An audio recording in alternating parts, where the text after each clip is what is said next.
Hi everyone welcome back. ನೀವು ನೋಡ್ತಾ ಇದ್ದೀರಾ student solution YouTube channel. City ವಿದ್ಯಾರ್ಥಿಗಳಿಗೆ ಗುಡ್ ನ್ಯೂಸ್ ಕೂಡ ಬಂದಿದೆ, ತಿಳಿಸ್ಕೊಡ್ತೀವಿ. ಚಾನಲ್ಗೆ ಸಬ್ಸ್ಕ್ರೈಬ್ ಆಗಿ, ವಿಡಿಯೋ ಇಷ್ಟ ಆದರೆ ಲೈಕ್ ಮಾಡಿ. ಏನೇ ವಿದ್ಯಾರ್ಥಿಗಳು ಸಮಸ್ಯೆನ ಬಂದಿತ್ತು, ಲೈಕ್ ನಿಮಗೆ ಸರ್ವರ್ ಸಮಸ್ಯೆಗಳಾಗಿತ್ತು, ಸಾಕಷ್ಟು ಜನ ಲಾಗಿನ್ ಆಗಕ್ಕೆ ನಾನಾ ರೀತಿಯ ತೊಂದರೆಗಳನ್ನ ಅನುಭವಿಸ್ತಾ ಇದ್ದಾರೆ. ಈಗ ಅಫಿಷಿಯಲ್ ಆಗಿ ಅಪ್ಡೇಟ್ ಕೂಡ ಬಂದಿದೆ. ಸರ್ವರ್ ಎಲ್ಲ ನಿಮಗೆ ಪ್ರಾಬ್ಲಮ್ ಸಾಲ್ವ್ ಆಗಿದೆ. ಮತ್ತೆ ನಿಮಗೆ option entry good news, July 15th ಇಂದ ಜುಲೈ 18th ವರೆಗೂ ನಿಮಗೆ ಎಕ್ಸ್ಟೆಂಡ್ ಕೂಡ ಮಾಡಿದ್ದಾರೆ. ಸರ್ವರ್ ಸಮಸ್ಯೆ ಇತ್ತು, ಹಾಗಾಗಿ ಲಾಗಿನ್ ಆಗಿ ಆಪ್ಷನ್ ಎಂಟ್ರಿ ಮಾಡೋಕ್ಕೆ ಸ್ವಲ್ಪ ವಿಳಂಬವಾಯಿತು. ಇದನ್ನ ಪರಿಗಣನೆ ಮಾಡಿ ವಿಸ್ತರಣೆ ಕೂಡ ಮಾಡಿದ್ದಾರೆ. ಇಂಜಿನಿಯರಿಂಗ್ ಆಗಿರ್ಬೋದು, ಪಶುವೈದ್ಯಕೀಯ, ಪಶುಸಂಗೋಪನೆ, ಕೃಷಿ ವಿಜ್ಞಾನ, BPT, ಅಲೈಡ್ ಹೆಲ್ತ್ ಸೈನ್ಸ್ ಕೋರ್ಸಸ್ಗಳಿಗೆ ಸೀಟು ನಿರೀಕ್ಷೆಯಲ್ಲಿರುವ ವಿದ್ಯಾರ್ಥಿಗಳು ಯಾವುದೇ ರೀತಿ ಆತಂಕ ಹೋಗಬೇಡಿ, ಈ ಅವಕಾಶಗಳನ್ನ ಬಳಸಿಕೊಳ್ಳಿ ಅಂತ ಕೂಡ ಹೇಳಿದ್ದಾರೆ. ಎಕ್ಸ್ಟೆಂಡ್ ಕೂಡ ಮಾಡಿದ್ದಾರೆ. ಇಲ್ಲಿ ಅಭ್ಯರ್ಥಿಗಳು ಕಾಲೇಜು ಮತ್ತು ಕೋರ್ಸ್ಗಳ ಪಟ್ಟಿಯನ್ನು ಆದ್ಯತೆಯ ಕ್ರಮದಲ್ಲಿ ಆರ್ಡರ್ ಪ್ರಮಾಣದಲ್ಲಿ, ಲೈಕ್ ಕಾಲೇಜ್ ಕೋಡ್ ಮತ್ತು ಕೋರ್ಸ್ ಕೋಡ್ ಇಲ್ಲಿ ನೀವು ಮುಂಚೆನೆ ಸಿದ್ಧಪಡಿಕೆ ಮಾಡ್ಕೊಳ್ಳಿ. ಲೈಕ್ ನೀವು ಮುಂಚೆನೆ ನಿಮ್ದು ಒಂದು ನೋಟ್ಬುಕ್ ಇರುತ್ತೆ, ಬಿಳಿ ಹಳೆ ಇರೋದ್ರಲ್ಲಿ ನೀವು ಮುಂಚೆನೆ ಬರೆದುಕೊಂಡು ಮಾಡಿ. ಹೀಗಾಗಿ ನಿಮಗೆ ಸಹಾಯ ಆಗುತ್ತೆ ಅಂತ ಹೇಳಿರ್ತಾರೆ. ಏನಂದ್ರೆ ಒಮ್ಮೆಗೆ ಅಧಿಕ ಸಂಖ್ಯೆಯಲ್ಲಿ ಅಭ್ಯರ್ಥಿಗಳು ಪೋರ್ಟಲ್ ಅನ್ನು ದೀರ್ಘ ಸಮಯದವರೆಗೆ ಸಕ್ರಿಯ ಅವಸ್ಥೆಯಲ್ಲಿ ಇರಿಸುವುದು ತಪ್ಪುತ್ತದೆ. ಅಂದ್ರೆ ಅಟ್ ಎ ಟೈಮ್ ಲಕ್ಷಾಂತರ ವಿದ್ಯಾರ್ಥಿಗಳು ಆಪ್ಷನ್ ಎಂಟ್ರಿ ಕೂಡ ಮಾಡ್ತಾರೆ. ಆ ನಿಟ್ಟಿನಲ್ಲಿ ಸರ್ವರ್ ಸಮಸ್ಯೆ ಈ ರೀತಿ ಆಗ್ಬೋದು.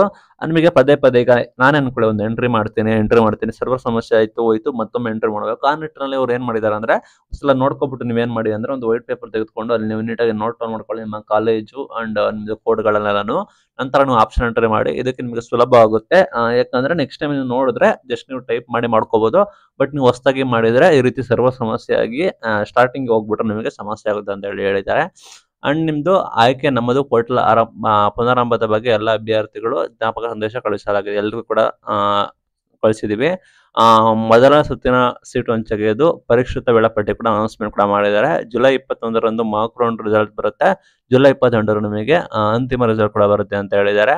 ವೈದ್ಯಕೀಯ ಕೋರ್ಸ್ಗೆ ಜುಲೈ 17ರಿಂದ ದಾಖಲಾತಿ ಪರಿಶೀಲನೆ ಕೂಡ ಅಂತ ಹೇಳಿದ್ದಾರೆ. ಜುಲೈ 7ರ ನಂತರ ನೀಟ್ಗೆ ಯಾರೆಲ್ಲ ರಿಜಿಸ್ಟ್ರೇಷನ್ ಕೂಡ ಆದ್ರು, ಫೀಸ್ ಕೂಡ ಪಾವತಿ ಮಾಡಿದ್ದಾರೆ ಅಂತವ್ರಿಗೆ ಜುಲೈ 17ರಿಂದ ಡಾಕ್ಯುಮೆಂಟ್ ವೆರಿಫಿಕೇಶನ್ ಕೂಡ ಕರೆದಿದ್ದಾರೆ. ಹೊಸದಾಗಿ ನೋಂದಣಿ ಮಾಡಿರುವ ಹೊರನಾಡು ಮತ್ತು ಗರಡನ ಅಭ್ಯರ್ಥಿಗಳಿಗೆ ಜುಲೈ 17ರಂದು ಮಧ್ಯಾಹ್ನ 3ರಿಂದ 4ವರೆಗೂ ಬೆಂಗಳೂರು ಕೇಂದ್ರದಲ್ಲಿ ನಿಮಗೆ ಕಡ್ಡಾಯ ಕನ್ನಡ ಎಕ್ಸಾಮ್ ಇರುತ್ತೆ ಅಂತ ಹೇಳಿ ಕೂಡ ಇಲ್ಲಿ ನೀವು ಗಮನಿಸಬಹುದು, ಘೋಷಣೆ ಕೂಡ ಮಾಡಿದ್ದಾರೆ. ನೆಕ್ಸ್ಟ್ ಬಂದ್ಬಿಟ್ಟು ಮೈನ್ ಸುದ್ದಿ ನೋಡೋದಾದ್ರೆ, ಆಪ್ಷನ್ ಎಂಟ್ರಿ ಇದು ಆಲ್ರೆಡಿ ಇದೆ, ನೀವು ನೋಡಬಹುದು. ಎಕ್ಸ್ಟೆಂಡ್ ಕೂಡ ಮಾಡಿರೋದು.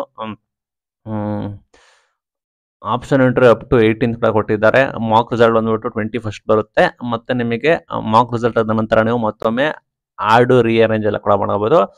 ಲೈಕ್ ಟಿಲ್ ಮಾರ್ಕ್ ವರೆಗೂ ನಿಮಗೆ 18th ವರೆಗೂ ಇರುತ್ತೆ. ನೀವು ಮಾರ್ಕ್ ರೌಂಡ್ ಅಟೆಂಡ್ ಮಾಡಿ ನಿಮಗೆ ಮಾರ್ಕ್ ರೌಂಡ್ ಅಲ್ಲಿ ಐಡಿಯಾ ಬರುತ್ತೆ. ನಂತರ ನಿಮಗೆ ಮತ್ತೊಮ್ಮೆ ಅವಕಾಶ ಕೂಡ ಇರುತ್ತೆ, ತಿದ್ದುಪಡಿ ಅಂಡ್ ಚೇಂಜಸ್ ಕೂಡ ಮಾಡಬಹುದು. ಆಫ್ಟರ್ ನಿಮಗೆ ಮಾರ್ಕ್ ರಿಸಲ್ಟ್ ಆದ್ಮೇಲೆ ಆಲ್ಟರ್ ರೀಅರೇಂಜ್ ಬಂದ್ಬಿಟ್ಟು ಟಿಲ್ 24 ಜುಲೈ ವರೆಗೂ ನಿಮಗೆ ಟೈಮ್ ಇರುತ್ತೆ. 21st ಜುಲೈ ಇಂದ 24 ಜುಲೈ ವರೆಗೂ. ಫಸ್ಟ್ ರೌಂಡ್ ಫೈನಲ್ ರಿಸಲ್ಟ್ ಬಂದ್ಬಿಟ್ಟು 28th ಆಫ್ಟರ್ 11 PM ಅಂತ ಹೇಳಿದ್ದಾರೆ.